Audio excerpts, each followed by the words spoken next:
Hello everyone, आप सभी का चीज़ी कोड में स्वागत है। तो आज के इस वीडियो में हम लोग लिस्ट अडैप्टर के बारे में बात करेंगे। देखेंगे कि लिस्ट अडैप्टर क्या होता है, डिफ यूटिल क्या होता है और भी बहुत कुछ। तो शुरू करते हैं हमारा लेक्चर।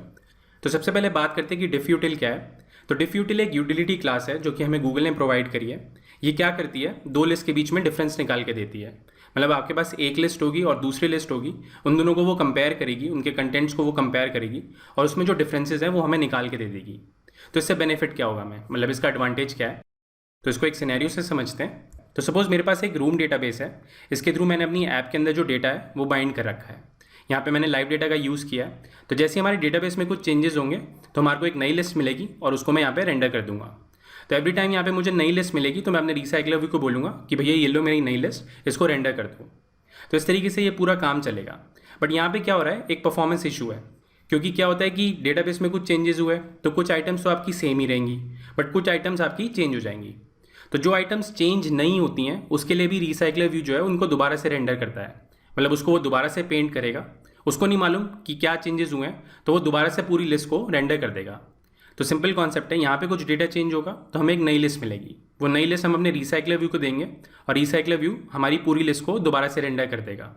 तो इसके लिए हम लोग notified data set change method का यूज़ करते हैं। तो जैसे हमारा कोई डेटा चेंज होता है तो हम ये वाला मेथड कॉल कर देते हैं और हमारा रिसाइकलर व्यू जो है इस डेटा के अकॉर्डिंग हमारा रिसाइकलर व्यू रेंडर कर देता है, मतलब सारी आइटम्स रेंडर कर देता है।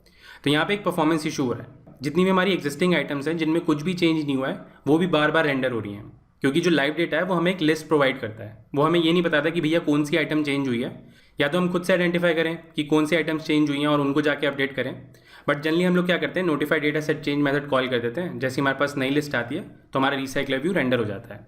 तो यहाँ पे परफॉर्मेंस इशू है क्योंकि जो हमारा रिसाइकलर व्यू है उसे ज़्यादा काम करना पड़ रहा है। तो इसको हम लोग ऑप्टिमाइज कर सकते हैं इस डिफ यूटिल क्लास की मदद से। तो यहाँ पे हमारे पास दो लिस्ट हैं, एक जो हमारे रिसाइकलर व्यू में रेंडर हुई है और एक जो हमें लाइव डेटा से मिलेगी।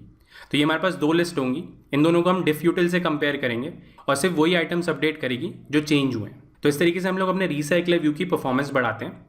आई होप आपको ये क्लियर हुआ होगा कि किस तरीके से हम लोग डिफ यूटिल का यूज़ करते हैं। तो डिफ यूटिल को इंप्लीमेंट करने के लिए हमारे पास डिफरेंट वेज है। पहला तरीका ये है कि हम लोग खुद से इंप्लीमेंट करें इसको और अपने अडेप्टर को जो डेटा दे रहे हैं हम लोग वो उसके अकॉर्डिंग दें। और दूसरा तरीका ये है कि हम लोग लिस्ट अडेप्टर का यूज़ कर लें। तो लिस्ट अडेप्टर क्या है, तो ये हमारे पास एक लिस्ट अडेप्टर की क्लास है जो कि हमारे इस रिसाइकलर व्यू वाले अडेप्टर से इनहेरिट करता है। तो हम लोग इसका यूज़ करेंगे।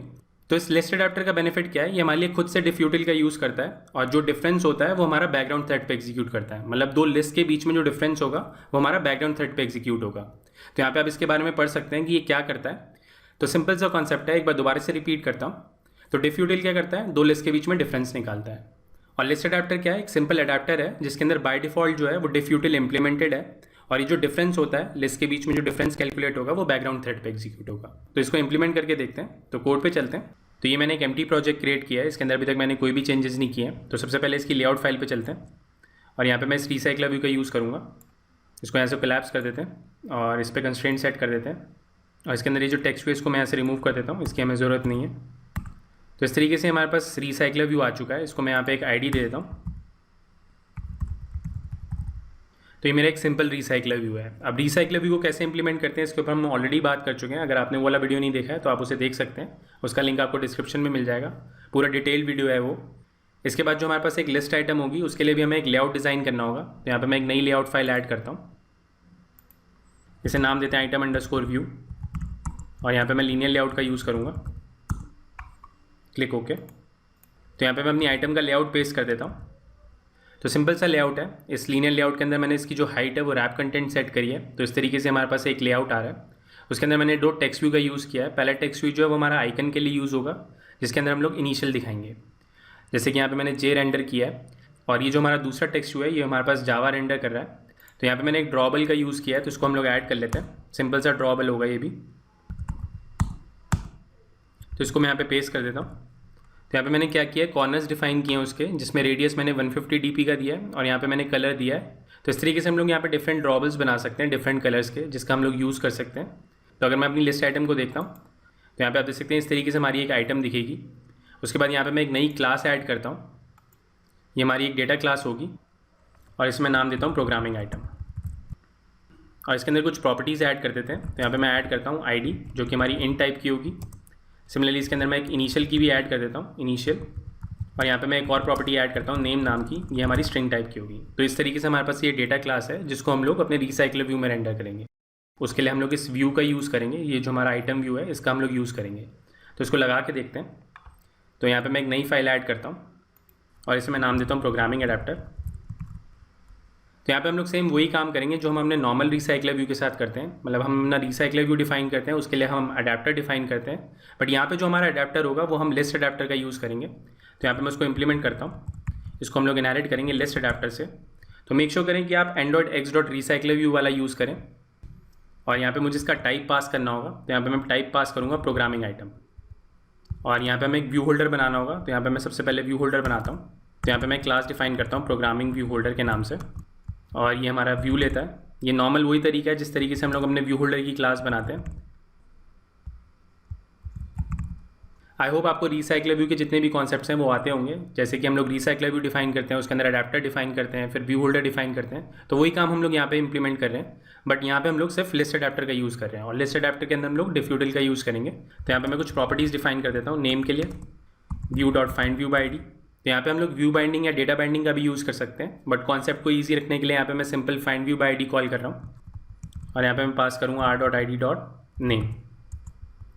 सिमिलरली हम लोग इनिशियल के लिए भी एक प्रॉपर्टी बनाएंगे। तो इस तरीके से हमारे पास ये दो वेरिएबल्स आ चुके हैं और इसके अंदर हम लोग एक फंक्शन डिफाइन करेंगे बाइंड नाम का, जिसमें हमें एक आइटम मिलेगी जो कि हमारी प्रोग्रामिंग आइटम होगी।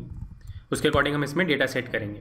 तो name.text करूँगा मैं, जो भी मुझे आइटम मिलेगी उसके अकॉर्डिंग हम इसमें डेटा सेट करेंगे। तो यहाँ पे मेरे पास नेम सेट हो जाएगा। उसके बाद मैं यहाँ पे क्या करूँगा initial.text, इसको मैं यहाँ पे सेट करूँगा item.initial से।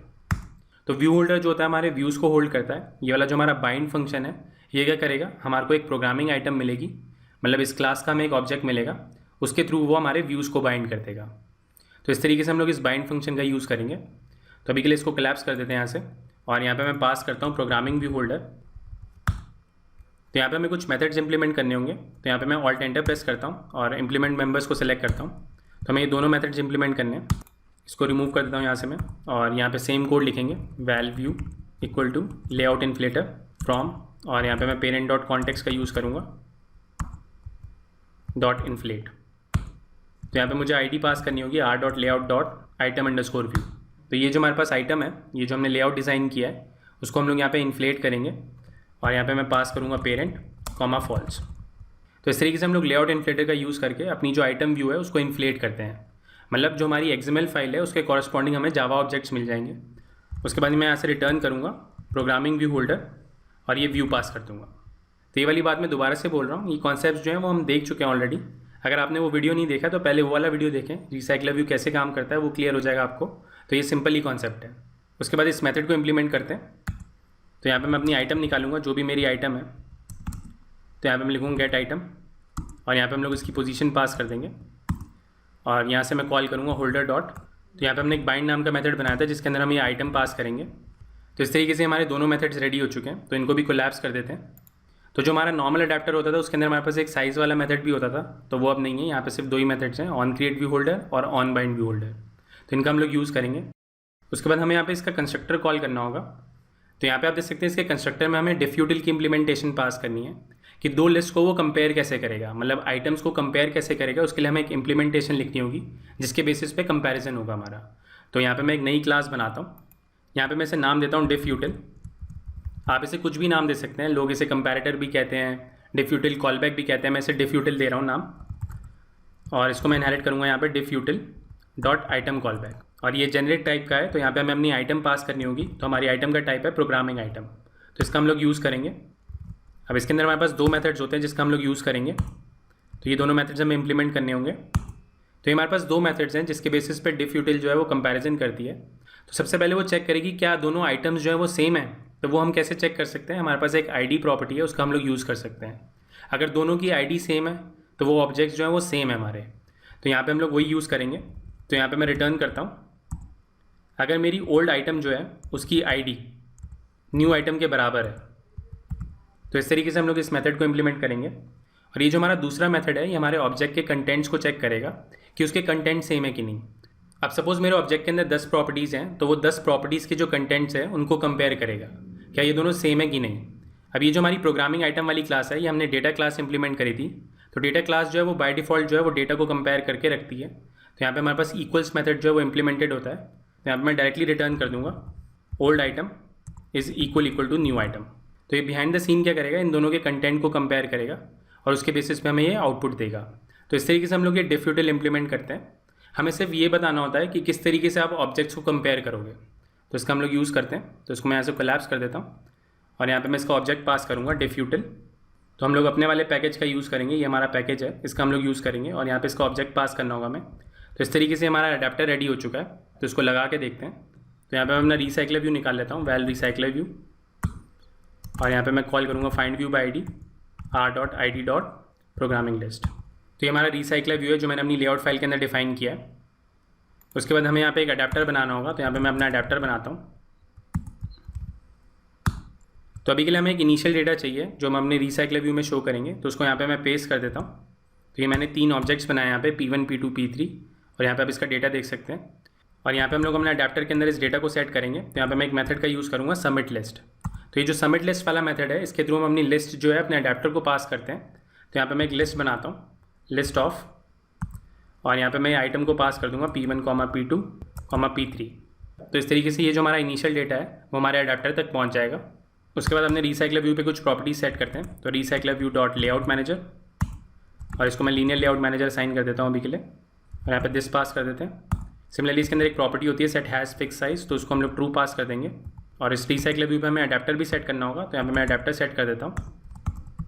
तो इस तरीके से हमारा रिसाइकलर व्यू रेडी हो चुका है। तो इसको रन करके देखते हैं। तो यहाँ पे आप देख सकते हैं हमारी ऐप जो है वो सक्सेसफुली रन हो चुकी है। तीनों आइटम्स यहाँ पे डिस्प्ले हो रहे हैं। तो इस तरीके से हम लोग लिस्ट अडेप्टर का यूज़ करते हैं। तो अब एक सिनेरियो रिप्रोड्यूस करने की कोशिश करते हैं। अब सपोज मेरा डेटाबेस में डेटा कुछ अपडेट हो गया है, मतलब इस लिस्ट में कुछ चेंजेस हो गए हैं। तो लाइव डेटा ने बोला कि भैया ये लो नई लिस्ट, तो मैं ये लिस्ट अपडेट करनी है अपने रिसाइकलर व्यू में। तो यहाँ पे मैं हैंडलर क्लास का यूज़ करूँगा। तो ये हमारे पास एक हैंडलर क्लास होती है जो कि हमारे को अलाउ करती है कि हम कुछ सेकंड्स के बाद अपने मेन थ्रेड पे कुछ कोड एग्जीक्यूट कर सकें। तो यहाँ पे मैं इस हैंडलर क्लास का यूज़ करूँगा। तो यहाँ पे मुझे इसे बताना होगा कि भैया मैं मेन थ्रेड पे इसको एग्जीक्यूट करना चाहता हूँ। तो ये हमारा हैंडलर है। तो इसके अंदर हमारे पास एक मेथड होता है पोस्ट डिलीट। तो इसका हम लोग यूज़ करेंगे। तो ये पोस्ट डिलीट क्या करता है, ये एक रनेबल लेता है और उसको कुछ सेकंड्स के बाद आपके मेन थ्रेड पे एग्जीक्यूट कर देगा। तो यहाँ पे मैं एक रनेबल डिफाइन करता हूँ और यहाँ पे मैं 4 सेकंड पास कर देता हूँ। तो यहाँ पे मैं पास करूँगा 4000 मिली सेकेंड्स। तो इस तरीके से हम लोग अपना कोड एग्जीक्यूट करेंगे। मतलब मैं एक सिनेरियो रिप्रोड्यूस करने की कोशिश कर रहा हूँ कि 4 सेकंड के बाद सपोज मेरे डेटाबेस में कुछ चेंजेस हो जाते हैं, हमारा जो लिस्ट है वो अपडेट हो जाता है। तो 4 सेकंड के बाद हमें एक नई लिस्ट मिलेगी।